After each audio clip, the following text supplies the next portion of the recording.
There are no vampires shaped like humans. Here we go. Species that drink blood, which is mostly like 90% water by volume, is extremely low in calories, and if you drink too much of it, it makes you sick. Unless you're a species that has evolved genetically heavily, like as a trait over thousands of generations, to tolerate the overarching level of iron blasting into your system because it's very digestible.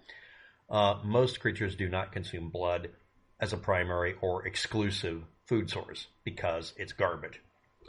400 insects consume blood, or can.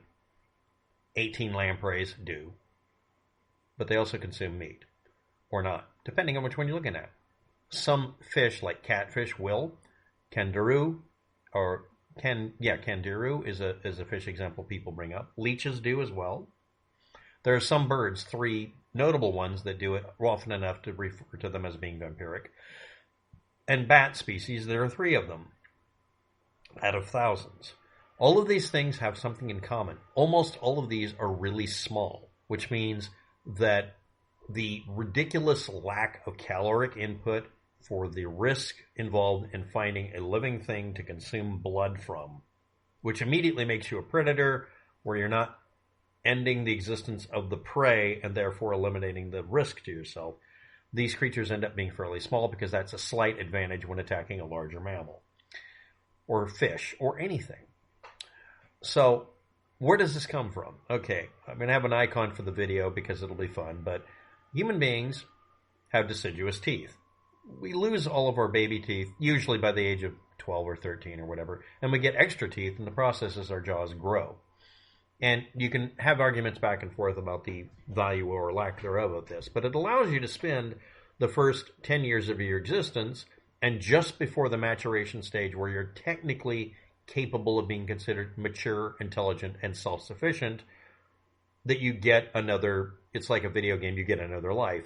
Your teeth all fall out and you get brand new ones about the point when you would have ruined them or broken them by accident and learned your lesson and worn them down by eating maybe a very poor diet during lean times, and be old enough to contribute to your own existence, take care of things, and be considered at the age where your own decision-making abilities means that you have to be held accountable, meaning you're not a stupid kid, you can actually be a kind of almost a grown-up. And depending on your opinion of this, it's also when you go through puberty, etc. And I'm not discussing the subject matter beyond that point, but we won't bring up how we've turned into a society that ignores what happens in our own neighborhoods and when your mother had you. But let's move on.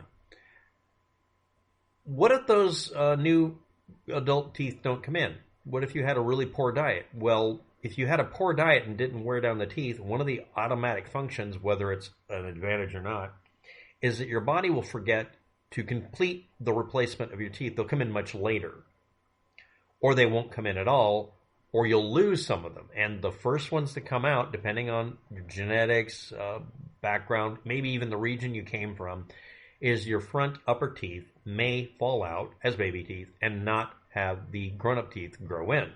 If you're severely malnourished, you may be left with some of the other teeth growing in, molars, because you're wearing them down by definition more. And you might retain your canine teeth and have the grown-up teeth come in and then stop. So you'll have a vampiric appearance. The other one is you might have the teeth knocked out or damaged so they're shorter. Now, a specific part of the world, yes, it's that part of the world where this mythology is concentrated at, is an area where dentistry was actually one of many places dentistry was first started into existence. And one of the treatments for people with broken, sharpened teeth is the same one that I and many other people have employed as a stopgap measure when you get broken front teeth. Just have the dentist grind down the sharpened part because you can't afford to get it fixed. You're poor. So find the sharpened part that's cutting your mouth open. I mean, you can split a lip easily with a busted tooth. And just make it to where it's not sharp anymore. Well, that means it's going to be shorter. If it happens to all 4 front teeth, you end up looking like a vampire. I mean, it's cool for the first year, but you're still, it's painful. You have broken teeth, whatever. These were also places that were the first to figure out that you could remove the pulp in the tooth, get rid of it to get rid of the pain, flush it out with something sterilizing. Caustic materials were created to do this. and in some cases even just retain the teeth in the broken state as pseudo molars in the front of the mouth. The canine teeth have slightly thicker walls to them than the front teeth do. Front and back, they have bad material retention and they can delaminate. And you'd be surprised how much is inside of the front teeth. They really are very bulky when you get down to the base. But this meant that people would walk around with broken teeth or teeth that had been filed down, try to make it to where it was at least tolerable. You get the idea. Now, at this time, this is also the population that figured out, coincidentally, that you could file horse teeth. Look up dentistry and horses, but they would file down damaged teeth.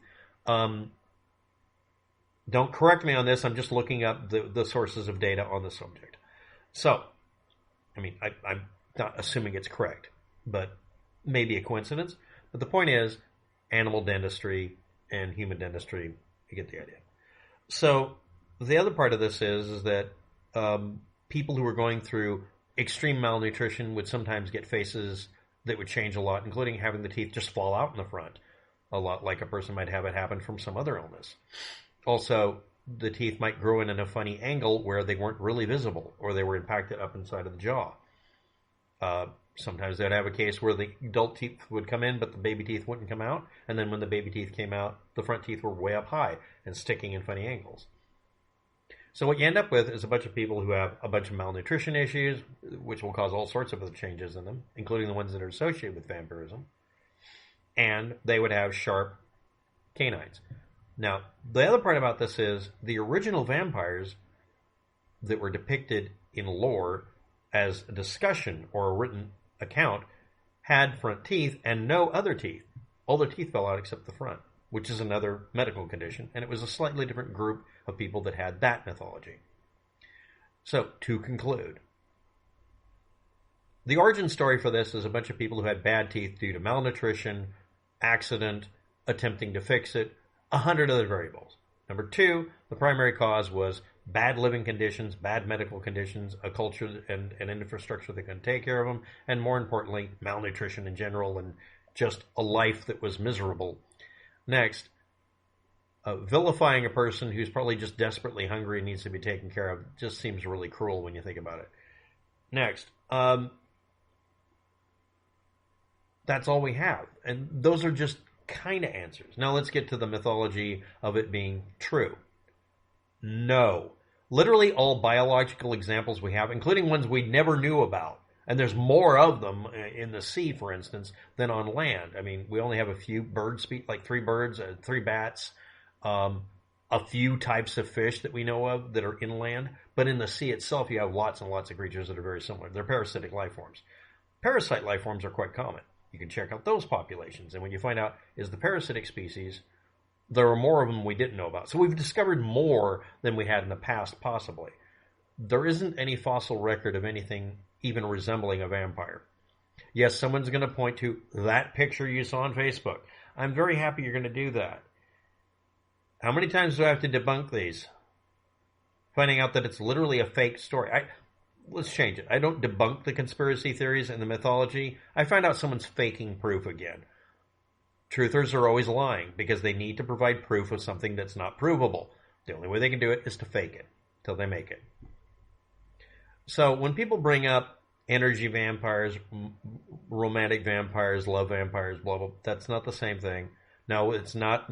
You can't weasel that into the discussion. And people who claim to be vampires or delusional about it, they're just normal, ordinary humans. There's nothing unusual about them. And yeah, play acting as a vampire because, yeah, when my teeth were broken and they were basically molars, and I was able to fix them I used what was available to maintain my teeth for almost 8 years. I'm actually kind of proud of the fact that I was able to keep my teeth for 8 years after they were shattered in an impact. Yeah, it was cool playing a vampire, I guess. It was kind of cool, but I'm missing all my front teeth now. I mean, it's causing speech problems, and it causes eating problems if I don't do everything correctly.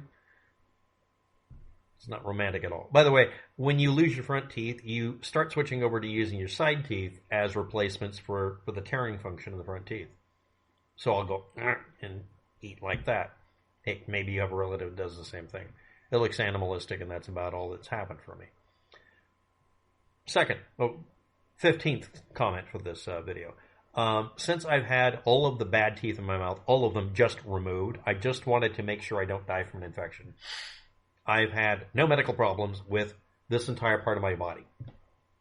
I don't care about getting the teeth replaced. I mean, I'd like to have them replaced, but at this point, the lack of misery is all I care about. I'm able to maintain my teeth. I mean, right here, after I eat anything, got the toothpaste and a toothbrush with a chopped handle because, yes, I'm a Graham weenie from camping way too much for years. And I'm planning on keeping my teeth till the day I drop dead. I also want to point out that, well, the next set of teeth that would go would be the side teeth. The canine teeth, again, you could end up with just having 2 fangs and no teeth in your mouth. It did happen. And there are only a couple of dozen pictures of people who have naturally occurring extended canine teeth. In the extreme past, yes, humans, the ancestors of humans, but not actual biologically recognizable humans, did have longer canines by a small percentage, like 10%. It's enough to be visually interesting. And yes, there are some people who do have this naturally, but that's because the teeth simply pushed lower in the jaw. There's a way of even inducing it.